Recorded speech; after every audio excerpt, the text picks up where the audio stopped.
জন্য রমাদান এটা এমন এক বরকতের মাস যে মাসে আমরা নিজেদের নাফসের উপর নিয়ন্ত্রণ প্রতিষ্ঠা করি। সারা বছর নাফস আমাদেরকে নিয়ন্ত্রণ করে, আর রমাদানে আমরা নাফসকে নিয়ন্ত্রণ করি। কথা বুঝতেছেন? সারা বছর নাফস আমাদেরকে নিয়ন্ত্রণ করে। এই যে এখন আমার খেতে মনে চাইলে যে খেজুর রাখা, আমি খেজুর খেতে পারবো, নাটস আছে, বাদাম খাইতে পারি। খাইতে মন চাইলে পানি, আমার রুহুটা চায়, আমার নাফসটা খেতে চায়, আমি খেতে পারি, পান করতে পারি। বিবাহিতরা দিনের বেলায় স্ত্রীর সাথে মেলামেশা করতে চাইলে করতে পারে, কিন্তু রমাদানে দিনের বেলায় খেতে মনে চায় কিন্তু আমরা খাই।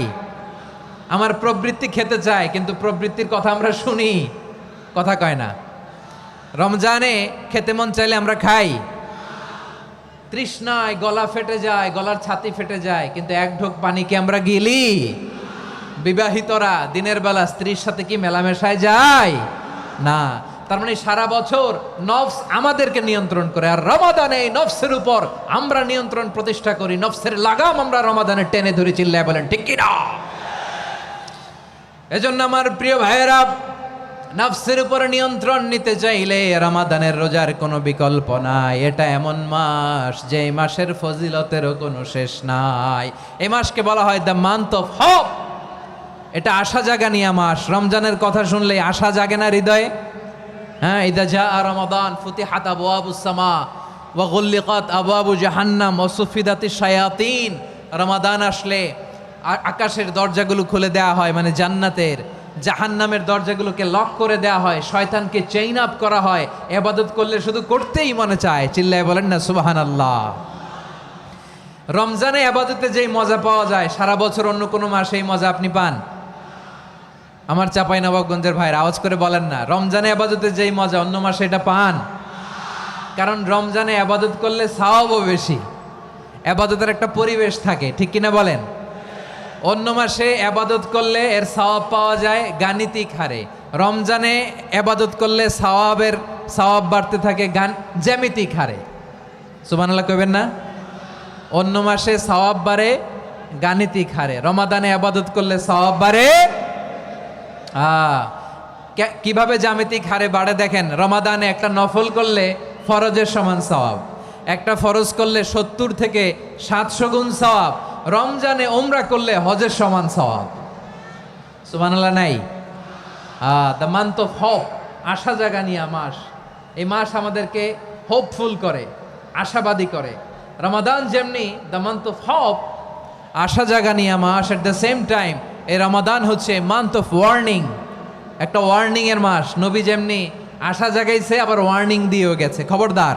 ওয়ার্নিংটা কেমন? আল্লাহর হাবিব সাল্লাল্লাহু আলাইহি ওয়াসাল্লাম মসজিদে নববীর ভেতরে হঠাৎ তিনি মসজিদে নববীর মিম্বারে পা রেখে বললেন আমিন।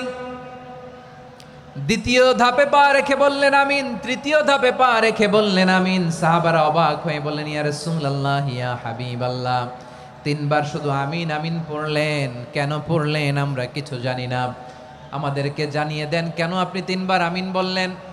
রাহমাতাল লিল আলামিন আল্লাহর হাবিব বললেন, ও আমার প্রাণের সাহাবীরা, আমি যখন মসজিদে নববীর মিম্বারের প্রথম ধাপে পা রেখেছি, সাইয়েদনা জিবরিল এসে আমাকে বলেছে, ও নবী, আপনার নাম শুনে যে ব্যক্তি আপনার উপর দুরূদ পড়ে না তার ধ্বংস। আপনি বলেন আমি বলেছি আমিন।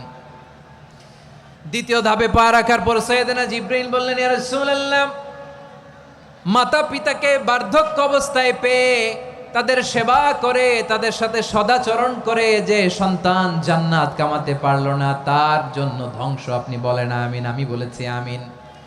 আবার মিম্বারের তৃতীয় ধাপে ঠিক যখনই আমি পা রাখলাম, সাইয়েদনা জিবরাইল বললেন, নবী, রমজান মাস পাওয়ার পরে এই মাসে ইবাদত করে যে ব্যক্তি নিজের গুনাহ মাফ করাতে পারলো না তার জন্য ধ্বংস। আপনি আওয়াজ করে পড়েন আমিন।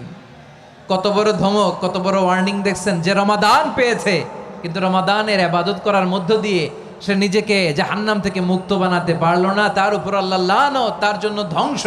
সাইয়েদনা জিবরাইল বলেছেন আমিন, স্বয়ং বিশ্বনবীও বলেছেন আমিন। আওয়াজ করে পড়েন নাউযু বিল্লাহ। তাহলে রমজান আসবে আর আমরা নিজেদেরকে জাহান্নামীদের লিস্ট থেকে নাম কাটিয়ে জান্নাতীদের লিস্টে উঠাতে পারবো না। এর চেয়ে বড় হতভাগা কি আর কেউ থাকতে পারে? আওয়াজ করে বলেন। তাহলে রমাদানের এই রহমত, বরকত, মাগফিরাত, ফজিলত আমাদের কামাই করার দরকার আছে না নাই? আর মাত্র 7 দিন বাকি, আর মাত্র কয় দিন? এগুলো নিয়ে আমাদের কোনো আগ্রহ নাই। তোমাকেই খুঁজছে বাংলাদেশ, ক্লোজ আপ ওয়ান, আর মাত্র 7 দিন বাকি। টেলিভিশনে বিজ্ঞাপন আছে না নাই? রেফেল ড্র হবে লটারির, আর মাত্র 5 দিন, আছে না নাই? কিন্তু এমন এক বরকতময় মাস আসতেছে, আর মাত্র 7 দিন বাকি। আমাদের কোনো সেন্সই নাই, আমাদের মধ্যে কোনো অনুভূতি কাজ করে না। হায় রে দুর্ভাগা মুসলমান। আমার প্রিয় ভাইয়েরা, আপনি পৃথিবীতে যত ইবাদত করেন সব ইবাদতের সওয়াব নির্ধারিত। এটা পাবেন বা ওইটা পাবেন, এই সওয়াব জান্নাতে, এই বাড়ি ওই বাড়ি। শুধু সিয়ামের সওয়াবটা অনির্ধারিত। কুল্লু আমাল ইবনে আদম ইউদাফ আল হাসানাতু আশরু আমসালিহা ইলা 700 দিফিন ইল্লা সাওম। সব নেক আমলের সওয়াব বাড়তে বাড়তে 700 গুণ, কিন্তু রোজা ছাড়া। রোজার সওয়াব কি হবে?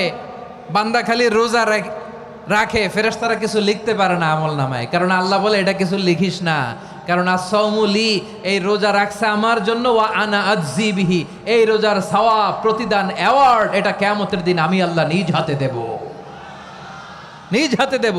আরেক বর্ণনায় এসেছে ওয়ানা উজজাবি, আমি আল্লাহ নিজেই হয়ে যাব রোজার প্রতিদান। সুবহানাল্লাহ পড়েন। আবার আল্লাহর হাবিব বলেন ইন্না ফিল জান্নাতি সামানিয়াতু আবওয়াব, জান্নাতের দরজা মোট 8টা। ফিহা বাবুন ইউসাম্মা আর-রায়্যান, 8টা দরজার মধ্যে স্পেশাল একটা দরজা আছে, ওই দরজাটার নাম হলো আর-রায়্যান। রায়্যান দরজা, লা ইয়াদখুলুহু ইল্লা সাইমুন, রোজাদাররা ছাড়া কেউ ওই রায়্যান দরজা দিয়ে জান্নাতে ঢুকতে পারবে না। শুধু রোজাদারদের জন্য ওই দরজাটা খোলা থাকবে। দরজাটার নাম আর-রায়্যান।